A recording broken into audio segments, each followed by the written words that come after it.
Mari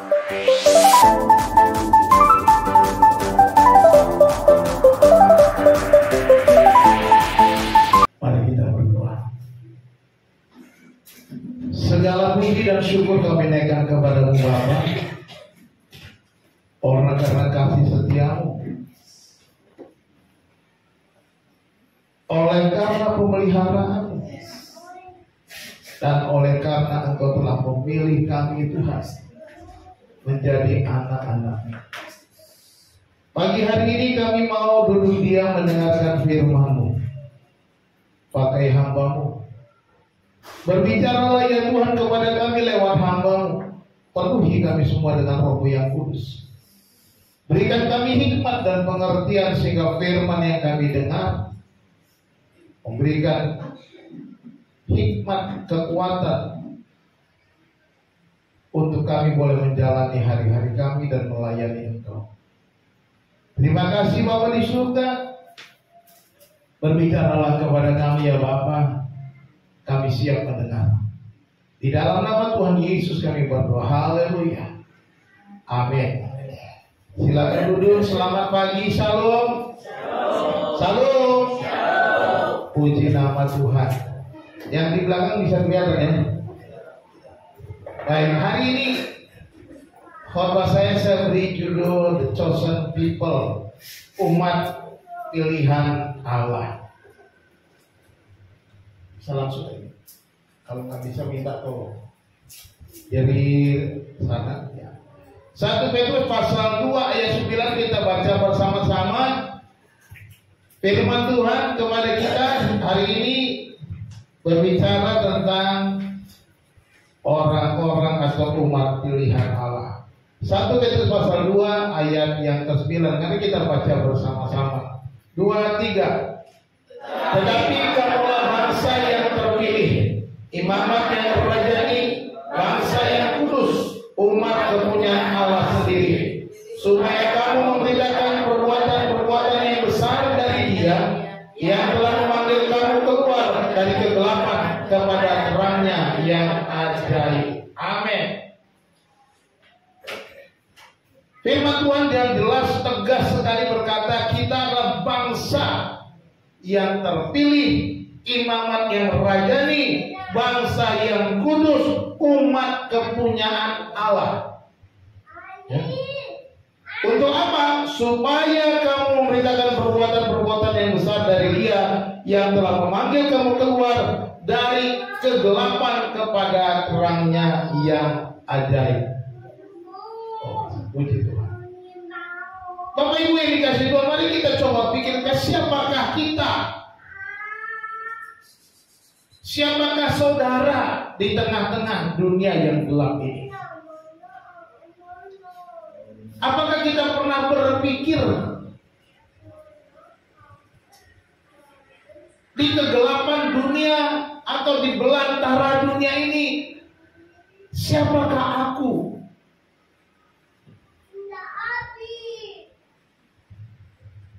Hari ini kita belajar mengenai siapa diri kita.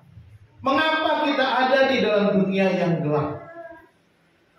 Mengapa kita berada di dunia ini sampai saat ini?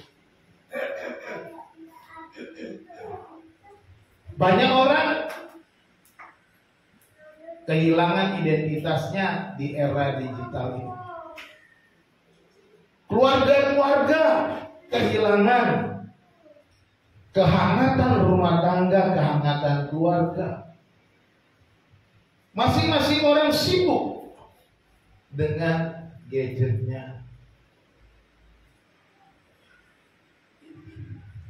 Dunia digital menjadi tantangan bagi kita sebagai orang percaya, bagaimana kita menyikapi, bagaimana kita hidup di tengah-tengah perkembangan dunia. Kita akan melihat latar belakang surat ini. Kita sudah tahu bahwa surat 1 Petrus ditulis kepada orang percaya yang tersebar dan sedang teraniaya pada waktu itu. Saya pernah khotbahkan ini, yaitu yang ada di Pontus, Galatia, Kapadokia, Asia Kecil dan Bitinia. sedang dalam aniaya, penderitaan. Di masa kini mungkin tiap-tiap orang berbeda yang dihadapi. Walaupun ada sebagian di antara kita orang percaya yang dipersekusi, dianiaya, ditolak, dilarang, dan berbagai macam persoalan. Dan di bagian daerah lain mungkin kita rasa aman-aman saja. Tetapi sadarkah kita siapa diri kita? Apakah kita akan ikut dengan arus dunia ini yang membuat kita terseret?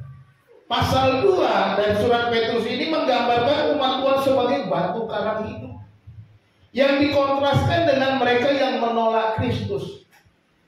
Kita disebut sebagai batu penjuru yang hidup, batu yang hidup. Apakah kita benar-benar hidup, atau kita sama dengan batu-batu yang lain, ya, sudah mati? Keluar apa? 1 Petrus pasal 2 ayat 9 ini merupakan, boleh dibilang, ringkasan penggenapan dalam Keluaran pasal 19. Dikatakan pasal 19 ayat 5 dan 6. Jadi sekarang jika kamu sungguh-sungguh mendengarkan firman-Ku dan berpegang pada perjanjian-Ku. Ini firman Tuhan kepada bangsa Israel ketika mereka keluar dari Mesir.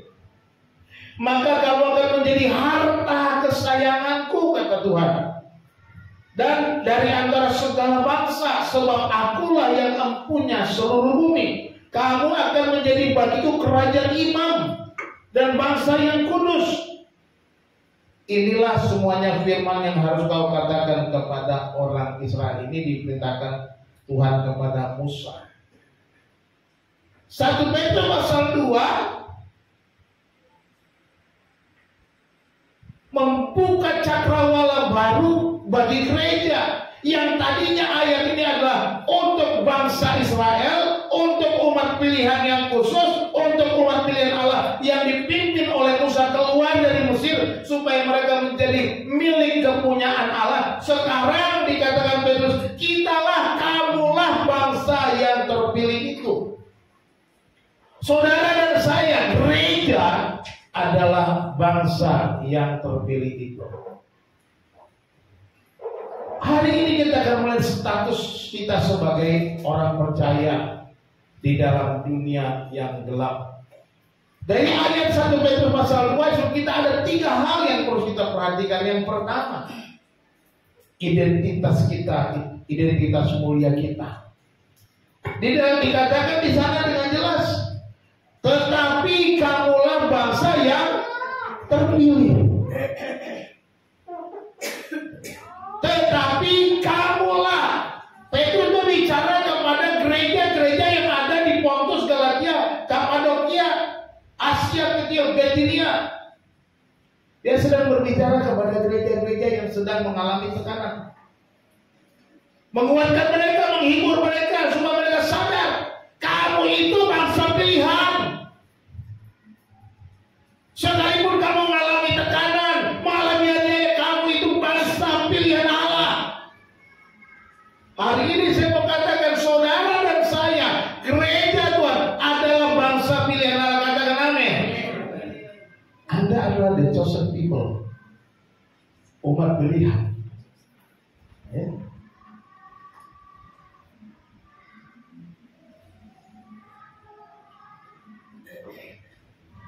Perhatikan itu digunakan kata tetapi.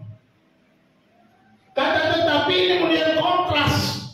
Kontras perbedaan kalau kita membaca di dalam ayat sebelumnya, ayat 8. Tolong satu orang baca ayat 8. Ayat 8. Mereka tersandung padanya karena mereka tidak taat kepada firman Allah, dan untuk itu mereka juga telah disediakan.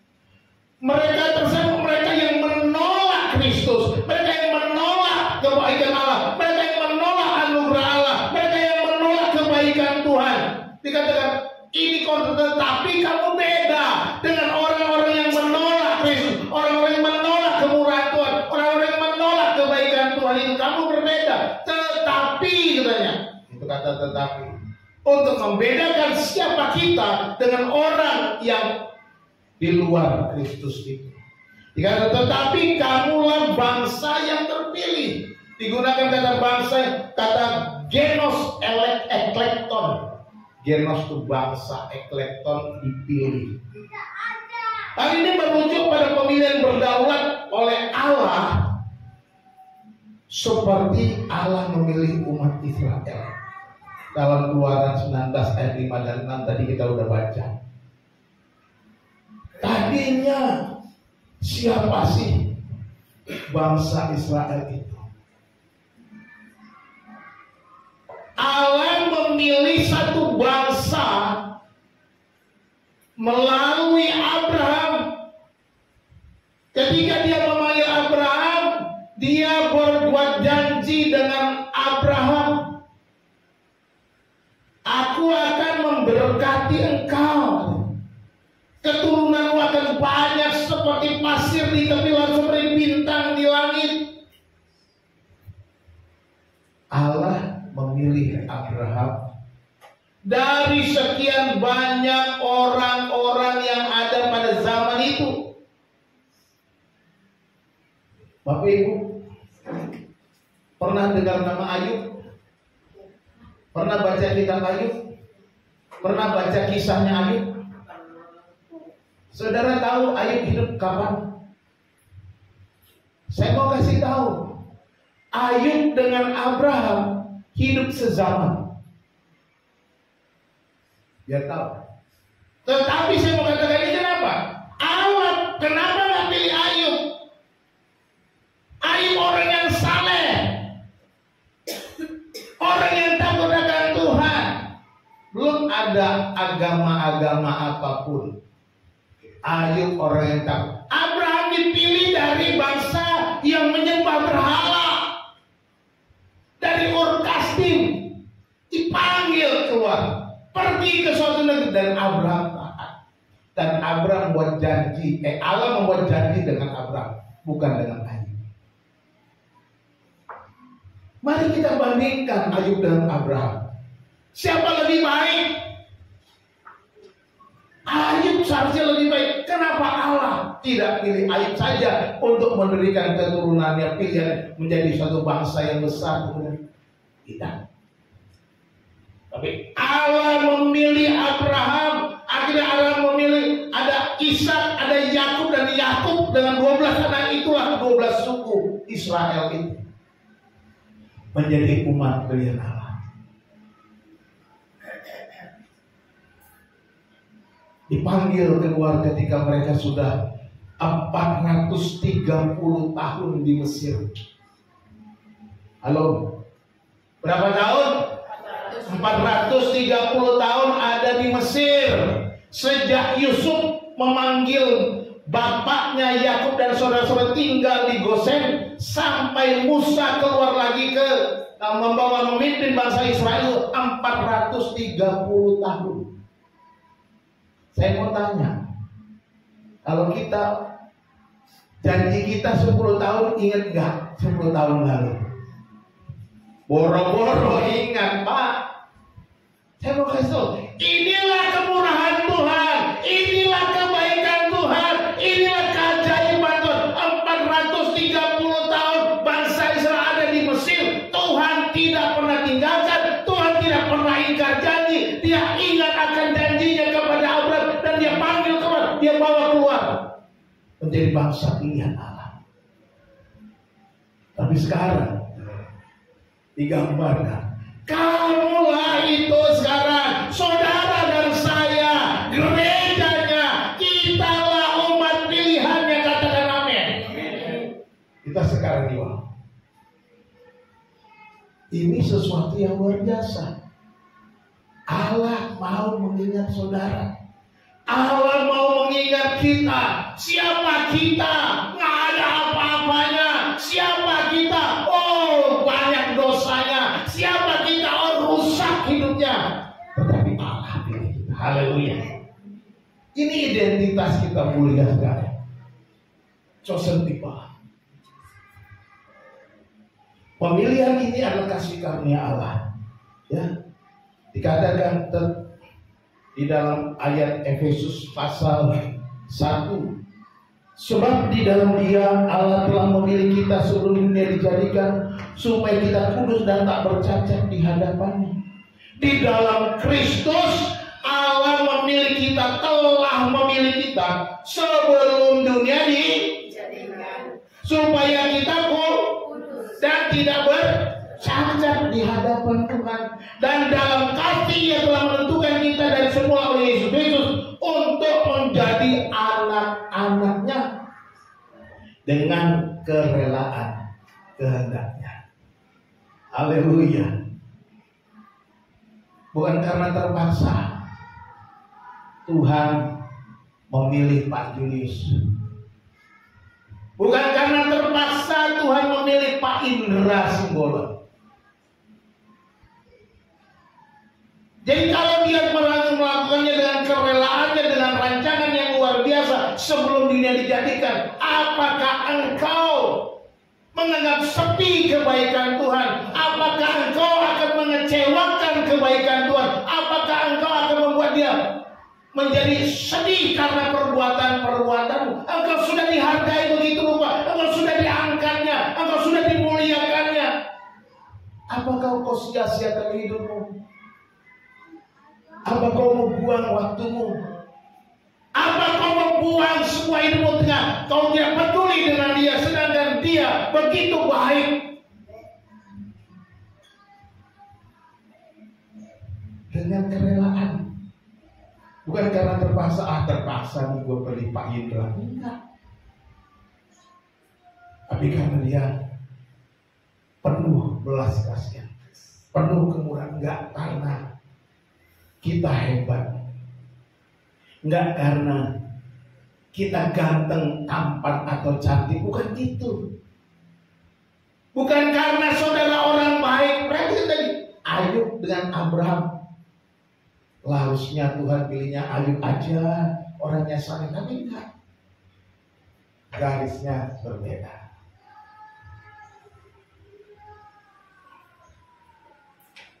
Kita dipilih itu seperti batu permata.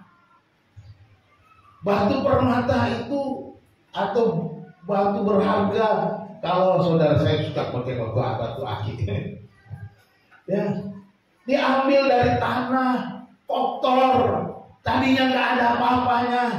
Tetapi saudara, dari tanah yang kotor itu sang orang membuat batu yang indah, permata yang indah, dibuat sedemikian rupa menjadi berharga, bernilai. Inilah kita, yang tadinya kita tidak berharga, yang tadinya kita tidak ada apa-apanya, tetapi Tuhan ambil, Tuhan bentuk, Tuhan jadikan berharga, Tuhan jadikan bernilai, Tuhan jadikan saudara permata yang indah. Katakan amin. Ini luar biasa. Mulianya kita menjadi batu mulia, ya. Sungguh seharusnya kalau kita tahu ini, jangan sia-siakan hidup. Atau engkau mau jadi batu permata, tetapi engkau hidup dalam gelimang dosa. Batu permata yang masih mau, aku lebih enak tinggal di gua-gua gelap, di tanah-tanah berlumpur. Nah, beda. Ketika kita menjadi mulia, dipakai itu untuk maksud yang mulia. Ketika kita dipilihnya, dijadikan untuk alamnya, untuk maksud yang mulia bagi kamu. Inilah kita sebagai umat pilihan Allah. Identitas kita mulia, ya. Yang kedua, ada peran yang kudus dari kehidupan kita. Dikatakan selanjutnya kita adalah imamat yang rajani, bangsa yang kudus, umat kepunyaan Allah sendiri. Inilah peran kita sebagai orang percaya. Bukan hanya kita diberi identitas yang mulia, identitas yang berharga, sebagai batu permata. Tetapi bukan cuma sampai di situ. Kita punya peran. Perannya adalah menjadi imamat yang rajani, bangsa yang kudus, umat kepunyaan Allah. Imamat rajani. Bahasa Yunaninya itu Basileon Hiretoma. Berarti semua orang percaya menjadi imam kerajaan, melayani Tuhan langsung tanpa perantara. Umat yang percaya menekankan kepemilikan khusus, katanya umat kepunyaan Allah sendiri. Kita menjadi miliknya Allah. Sekarang kita menjadi imam-imam. Seharusnya kita menjadi pendoa syafaat. Kita seharusnya menjadi pendoa bagi bangsa ini. Kita menjadi pendoa bagi keluargamu. Kita menjadi pendoa bagi tetanggamu. Kita menjadi pendoa bagi gereja. Kita menjadi pendoa bagi siapa saja. Sebab kita imam rajani.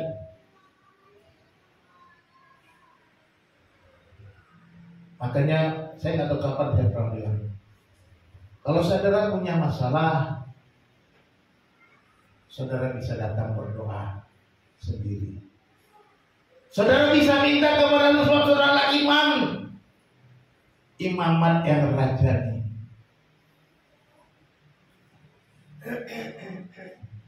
Kita semua adalah imamat yang artinya kita semua bisa datang kepada Tuhan tanpa batas.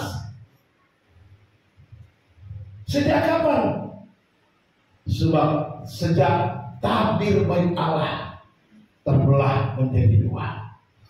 Ketika Yesus di kayu salib, ya Bapa, kuserahkan nyawaku kepadamu. Menggelegarlah di langit. Kemudian tirai bait Allah terbelah dari atas sampai ke bawah. Tirai itu ada tirai yang memisahkan ruang kudus dan maha kudus, di mana biasanya imam-imam besar masuk ke ruang maha kudus untuk membawa persembahan, membawa doa, mendoakan umat. Yang masuk di sana adalah imam-imam khusus 1 tahun sekali.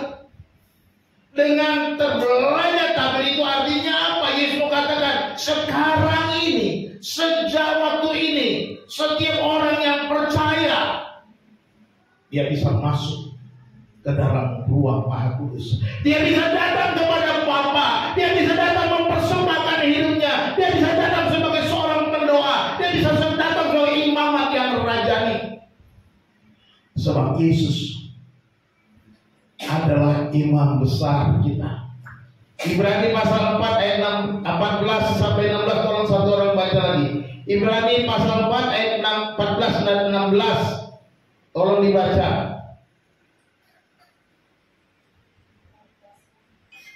Mari silakan. Ibrani 4 ayat 14 sampai 16.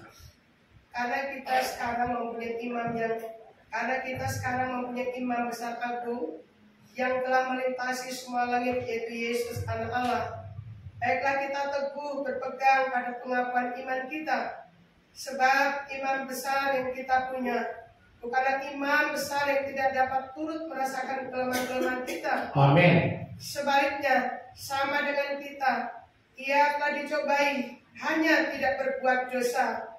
Sebab itu, marilah kita dengan penuh keberanian menghampiri tahta kasih karunia Allah. Amin. Supaya kita menerima rahmat dan menemukan kasih karunia untuk mendapat pertolongan kita pada waktunya. Haleluya. Kita punya imam besar agung, yaitu Yesus Kristus. Oleh sebab itu katanya, marilah kita datang menghadap hadirat Allah. Tidak perlu lagi takut. Saudara pun dikasih Tuhan, imam besar agung ini membuka jalan tabir bait Allah untuk kita datang kepada Bapa, membawa seluruh doa kita, membawa seluruh pergumulan kita, membawa semua apa yang sedang kita alami. Allah menyediakan. Inilah peran kita, peran yang kudus katanya. Sebagai bangsa yang kudus, umat kepunyaan Allah sendiri. Allah memberi kita kesempatan menjadi imam-imam.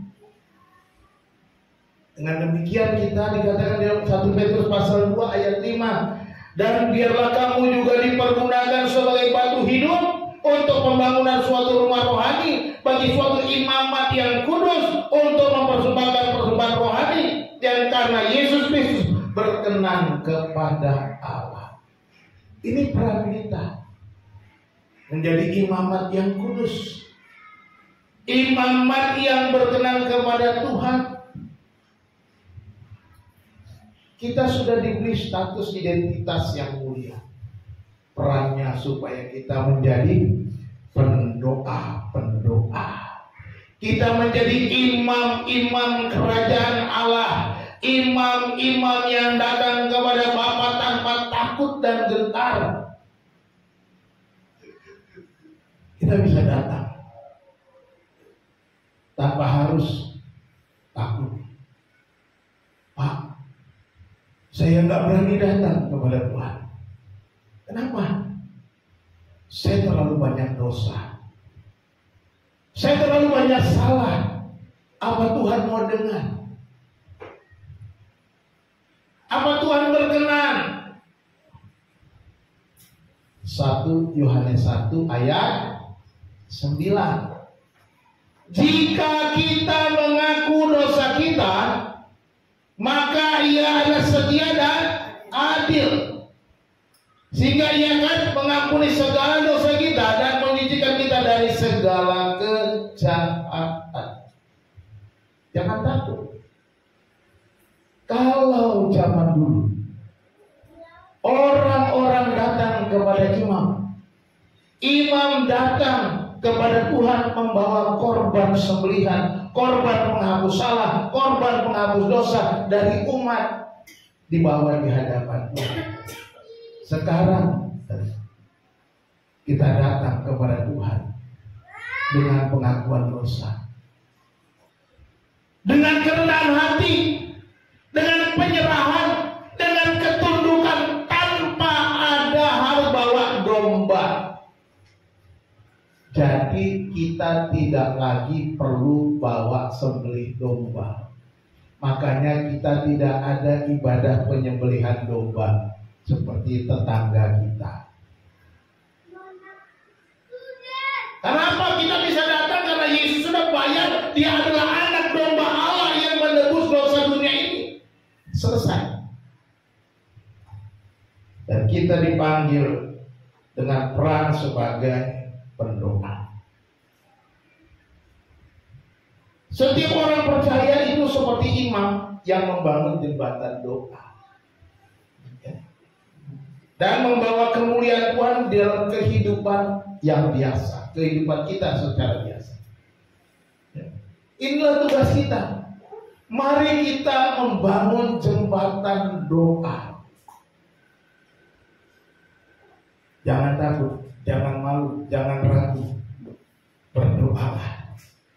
Sebab dikatakan kamulah bangsa yang terpilih, imamat yang rajani, bangsa yang kudus, umat kepunyaan.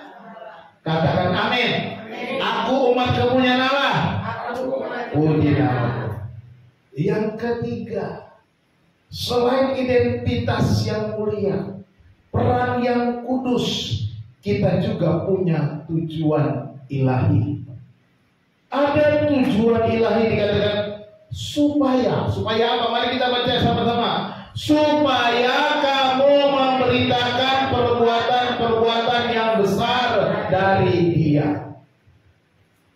Ini tujuannya kita menjadi bangsa yang terpilih, the chosen people, sebagai imamat yang rajani, membangun jembatan doa, menjadi pendoa-pendoa, menjadi imam-imam yang kudus, supaya kita memberitakan perbuatan-perbuatan Tuhan, perbuatan-perbuatan yang besar, perbuatan-perbuatan yang akbar, perbuatan-perbuatan yang dahsyat, perbuatan-perbuatan yang luar biasa, marvelous.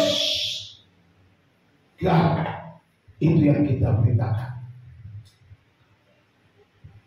Pak, bagaimana saya ceritakan kebesaran Tuhan? Kayaknya hidup saya biasa-biasa saja. Saya nggak tahu apa yang yang saya bisa ceritakan atau beritakan perbuatan yang besar dari Tuhan.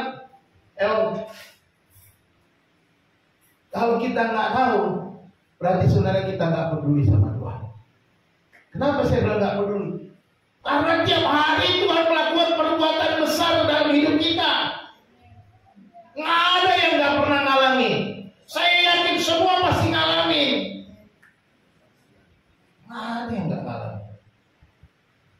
Mulai kita bangun pagi, dahsyat nggak? Tapi kita nggak sadar, kita anggap itu biasa-biasa saja. Ya. Ada banyak orang tidur malam, paginya nggak bangun. Saudara bisa bangun, dahsyat Tuhan. Ada banyak orang paginya bangun tapi nggak bisa makan, tapi saudara masih bisa makan, dahsyat Tuhan. Banyak perkara besar, tapi kita anggap itu biasa-biasa saja. Kita anggap itu rutinitas. Ya biasalah bangun, tidur, makan. Tapi bagaimana? Pernahkah kita melihat orang yang tak makan ketika dia bangun? Kelaparan, busuk lapar. Pernahkah kita melihat orang yang hidup terus dalam kesulitan, sementara kita masih bisa bergerak, masih bisa bekerja, masih bisa mencari nafkah? Kita harus beritakan semua ini adalah perbuatan Tuhan yang besar. Ini dulu hal-hal seperti ini. Itu perbuatan yang besar. Ini kata supaya menunjukkan tujuan panggilan kita. Supaya apa? Supaya kita memberitakan exangelo, memberitakan.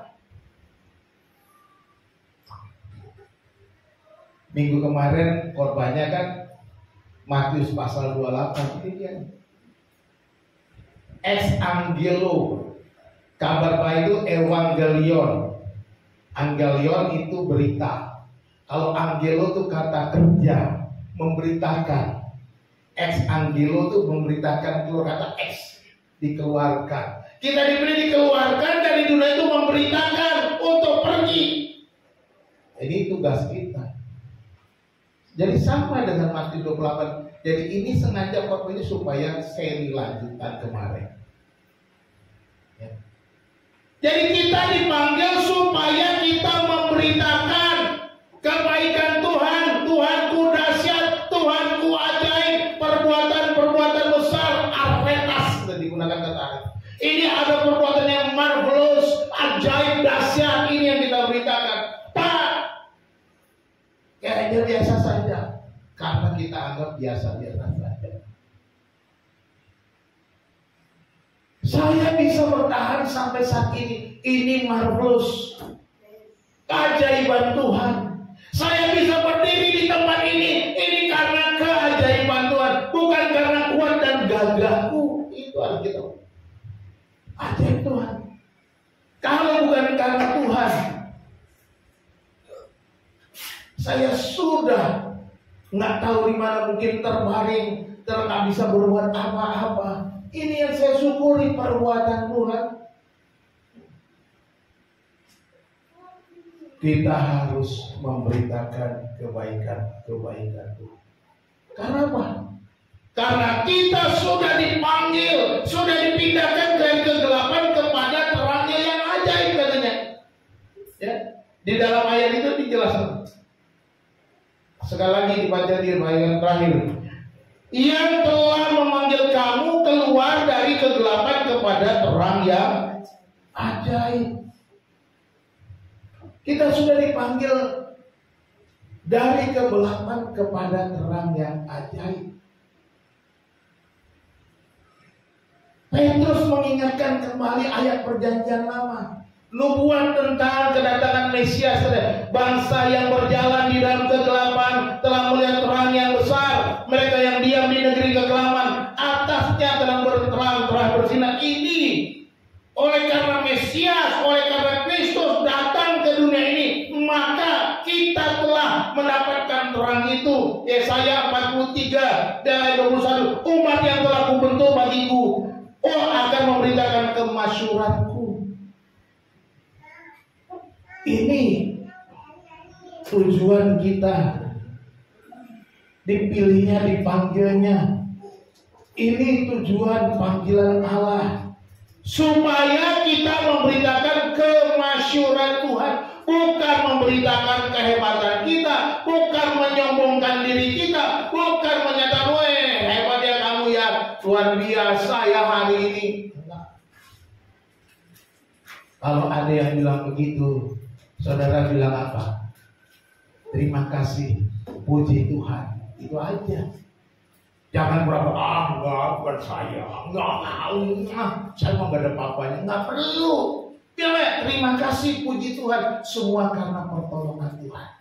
Ini sudah kesaksian. Jadi jangan pura-pura merendah, enggak, saya gak ada apa-apanya. Itu namanya merendahkan diri di atas gunung. Merendahkan diri di atas gunung, sama aja tinggi juga. Dipuji-puji supaya pura-pura rendah hati, padahal kita berbunga-bunga berdoa. Kita kembalikan kemuliaan Tuhan. Jadi ucapkan terima kasih. Semua itu karena kebaikan Tuhan. Semua itu karena perbuatan Tuhan. Semua itu karena campur tangan Tuhan. Kalau bukan Tuhan yang buat aku begini, aku gak bisa apa-apa. Kita kan begitu. Jangan memang saya harus begitu. Saya ini kalau nggak begitu, luar. Saya nggak saya memang harus begitu. Sombong amat, kata si Mandra. Sombong amat. Mandra kalau ngomong gitu kan, nggak perlu Pak. Ketika kita dipuji, ya, biarkan telingamu menerima pujian, tapi hatimu memuji Tuhan. Amin. Itu. Jangan biarkan hatimu ikut memuji diri. Itu yang saya katakan, telingamu mendengar dia terima kasih, tapi hati kita memuji Tuhan. Kita kembalikan kemuliaan kepada nama Tuhan. Kita harus menjadi obor, menjadi terang. Obor atau sebuah lilin yang menyinari ruangan yang gelap. Jadilah terang. Jadilah lilin-lilin di tempat gelap. Jadilah obor yang menerangi gua yang gelap. Jadilah benda penerang yang menerangi kegelapan. Jangan menjadi terang di tempat terang. Biasa gitu mah, menjadi terang di tempat terang gak kelihatan. Kalau saya lewat jalan tol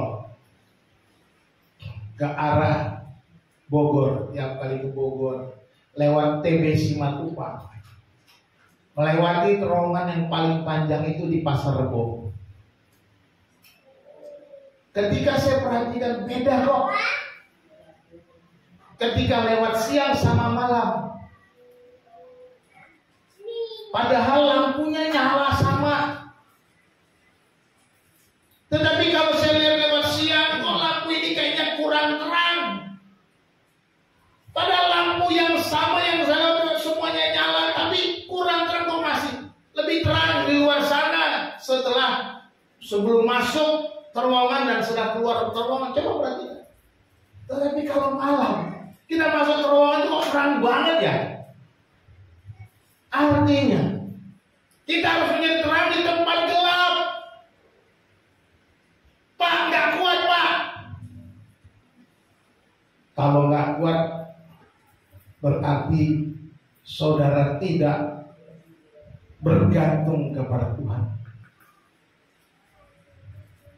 Karena kalau kita nggak bergantung kepada Tuhan, maka kita akan ikut arus. Lampu kita pun mulai redup dan menjadi gelap. Ikut gelap. Jadi jadilah obor kehidupan. Mari kita renungkan. Apakah identitas terpilih Anda mempengaruhi pilihan harian Anda? Pilihan-pilihan kita tiap-tiap hari. Anda sebagai orang pilihan, mulailah pagi dengan syukur atas pemilihan Tuhan dan hindari kegelapan dosa. Ini yang penting. Setiap hari kita dihadapkan dengan pilihan. Identitas kita sebagai bangsa pilihan Allah, umat pilihan Allah, the chosen people. Apakah kita sama dengan dunia ini yang gelap, atau kita berbeda menjadi terang? Bagaimana dengan kehidupan rohani saudara secara pribadi? Renungan, baca firman, doa. Ini ada pilihan-pilihan kita di dalam kehidupan kita tiap hari. Jangan menganggap apa ini itu biasa-biasa saja. Seringkali kegagalan kita jatuhnya adalah karena kita tidak punya hubungan yang baik dengan Tuhan. Itu sudah pasti. Bukan karena yang lain. Karena apa? Firman Tuhan yang Tuhan Yesus bilang kepada para muridnya ketika diajak berdoa, tidak sanggupkah kau bersama berjaga-jaga berdoa selama 1 jam saja? Roh penurut, tapi daging lemah, katanya. Roh itu penurut, daging lemah, makanya bisa jatuh karena tidak doa, kata Tuhan Yesus. Renungkan lagi. Sebagai imamat rajani, bangun imamat rajani melalui pelayanan bersama seperti doa kelompok atau kesaksian untuk memproklamasikan terang di tengah-tengah tantangan. Mari. Kemarin juga saya tantang ibu-ibu supaya memiliki persekutuan yang kuat. Salah satu supaya menjadi wanita anti gores itu adalah punya komunitas. Inilah imamat yang rajani itu harus memiliki pelayanan bersama, saling menguatkan, saling mendoakan, saling membangun satu dengan yang lain.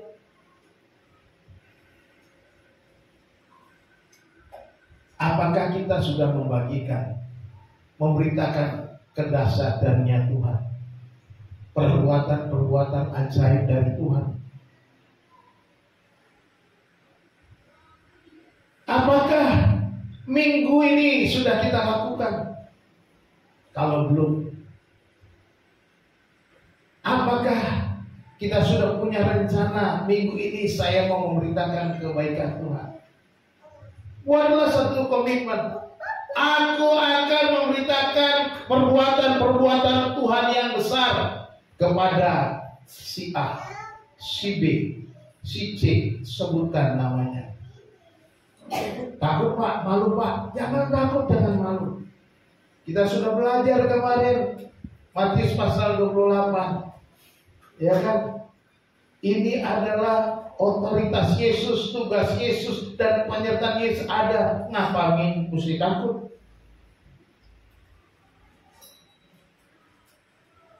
Dan yang keempat, buatlah catatan pribadi saudara.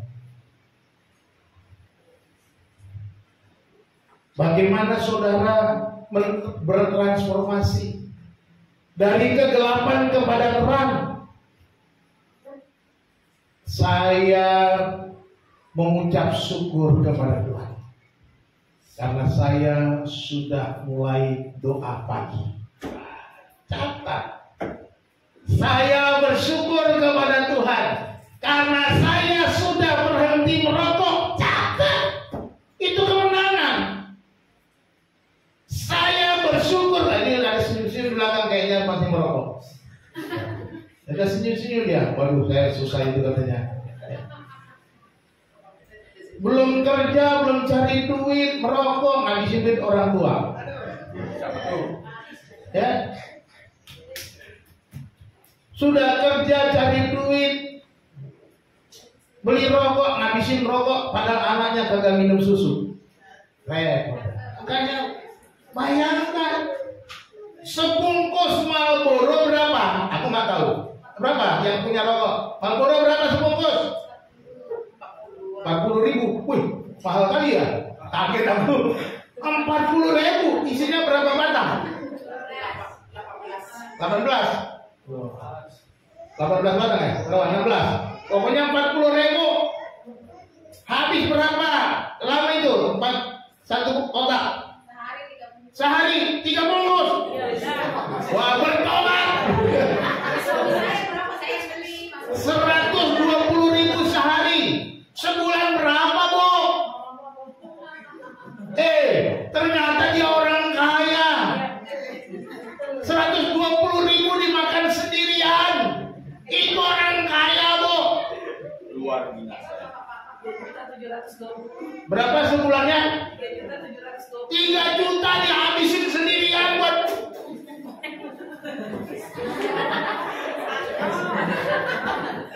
3 juta. Padahal dia bisa bayar uang sekolah anaknya, dia bisa bikin anaknya les, dia bisa bikin anaknya pintar dengan uang 3 juta. Buat jurnal. Saya sudah berhenti merokok. Yang nggak mau berhenti, jangan sampai Tuhan yang suruh berhenti. Ya, Pak Indra udah Tuhan suruh berhenti, jangan coba-coba lagi. Nanti tambah parah. Ini saya nggak ngomong, ya. Jangan dengar kata orang. Kata orang, oh nggak apa-apa itu. Ini kan ya. Pinteran orang apa dokter? Dokter udah larang tapi kata orang boleh. Masih bandel. Hati-hati. Jadi ini jurnalnya. Jadi bagaimana kita bertransformasi dari kegelapan kepada terang? Catat baik-baik supaya kita mengalami pertumbuhan, supaya kita mengalami perubahan. Amin. Mau bertumbuh, mau berubah, jadi chosen people, umat pilihan Allah. Wah, nggak ada. Nggak ada yang amin loh jadi umat pilihan Allah. Kesimpulannya dari bacaan kita, ya. 1 Petrus pasal 2 ayat 9 mengungkap identitas kita sebagai bangsa yang terpilih, the chosen people. Imamat yang rajani, imam-imam rajani, dan umat percaya kepunyaan Allah dipanggil untuk memberitakan kemuliaan Tuhan dari kegelapan kepada terang yang ajaib. Panggilan. Ketika kita sudah buat perubahan-perubahan, kita bisa bersaksi. Jika saudara masih tersesat di kegelapan, saya harap yang ada di ruangan ini semuanya tidak tersesat, tidak ada di dalam kegelapan. Mulai lagi, saya bilang kemarin dari nol. Mulai dari terimalah panggilan Kristus hari ini. Terima dia sebagai penguasa hidupmu. Bagi yang sudah percaya, hiduplah sebagai pemberita kemuliaan Tuhan. Jangan lagi buang-buang waktumu sia-sia. Mohon maaf kalau khotbahnya agak keras. Kalau saudara tersinggung, mohon maaf. Tapi kalau saudara nggak tersinggung, kebangetan. Udah jelas-jelas nyinggung kok nggak tersinggung. Nah itu. Tapi saya percaya saudara mengampuni saya. Amin. Amin. Ya kan kalau nggak tersinggung kok bahkan udah sebut-sebut namanya nggak tersinggung juga, gawat itu. Udah kebal itu namanya. Oke, kita simpulkan lagi umat pilihan Allah. Kita punya identitas yang mulia. Hargailah kasih karunia Allah dengan penuh syukur kepada Tuhan. Menghargainya setiap hari. Datang kepada Tuhan bersyukur setiap hari. Yang kedua, sebagai umat pilihan Allah, kita punya peran yang kudus. Menjadi imamat yang rajani. Jadilah pendoa, jadilah berkat bagi dunia menjadi imamat yang rajani. Berdoalah. Ibu-ibu berdoa bagi suamimu, suami berdoa bagi istrimu, bagi anakmu, bagi orang tuamu, bagi tetanggamu, bagi keluargamu, keluarga besarmu, keluarga istrimu, keluarga suamimu, keluarga ommu, keluarga siapa saja yang saudara perlu doakan. doakan jadilah imamat yang rajani. Dan ingat tugas kita punya tujuan ilahi, yaitu memberitakan kedahsyatan Tuhan. Saksikanlah perbuatan Allah melalui teladan hidup. Ini yang penting. Bukan cuma ngomong, tapi perlu teladan hidup. Jadi contoh itu lebih penting daripada banyak omong tapi nggak jadi contoh. Ya kan? Edo, jangan bandel kau ya. Bapaknya bandel. Gimana coba? Ya kan nggak bisa begitu. Jadi contoh kita lebih bagus daripada ngomong. Dilihatnya bapaknya baik, anaknya pasti baik. Itu aja. Jadi contoh. Marilah kita bersyukur atas kebaikan Tuhan. Jadilah terang, jadilah berkat, berubahlah dari kegelapan kepada terangnya yang ajaib. Tuhan Yesus memberkati kita. Kita berdoa. Bapa di dalam surga, kami berterima kasih, bersyukur untuk firman Tuhan yang menjelaskan, yang memberitahukan siapa kami. Kami adalah umat pilihan Allah yang Tuhan sudah pilih dari bangsa yang dari dunia yang jahat, dunia yang gelap ini. Kami bersyukur menjadi berharga di mata Tuhan seperti mutiara yang berharga, yang bernilai, tak ternilai harganya oleh karena kami dibayar dengan darah Yesus yang mahal. Terima kasih Tuhan. Kami juga bersyukur kami boleh menjadi imam-imam sehingga kami tidak perlu takut datang kepada Tuhan. Sebab Engkau penuh kasih, penuh rahmat dan belas kasihan, dan Engkau mau mengampuni kami atas segala dosa pelanggaran kami. Terima kasih Tuhan, Engkau juga memanggil kami untuk memberitakan kedahsyatan perbuatan Tuhan, keajaiban Tuhan, kebaikan Tuhan dalam hidup kami. Berikan kami keberanian, berikan kami kemampuan, dan terlebih lagi ya Tuhan, jadikan kami orang-orang yang bisa menjadi teladan, menjadi contoh bagi keluarga kami, bagi teman kami, bagi siapapun ya Tuhan, untuk kemuliaan nama-Mu. Terima kasih Tuhan. Hamba-Mu berhenti berbicara ya Bapa, biarlah Roh-Mu yang kudus terus berbicara kepada kami ya Tuhan. Tolonglah kami, biarlah Tuhan yang pakai kami. Terpujilah nama Tuhan. Kami serahkan hidup kami dan doa kami dalam nama Yesus Tuhan dan Juru Selamat kami hidup. Haleluya. Semua yang percaya katakan amin. Haleluya.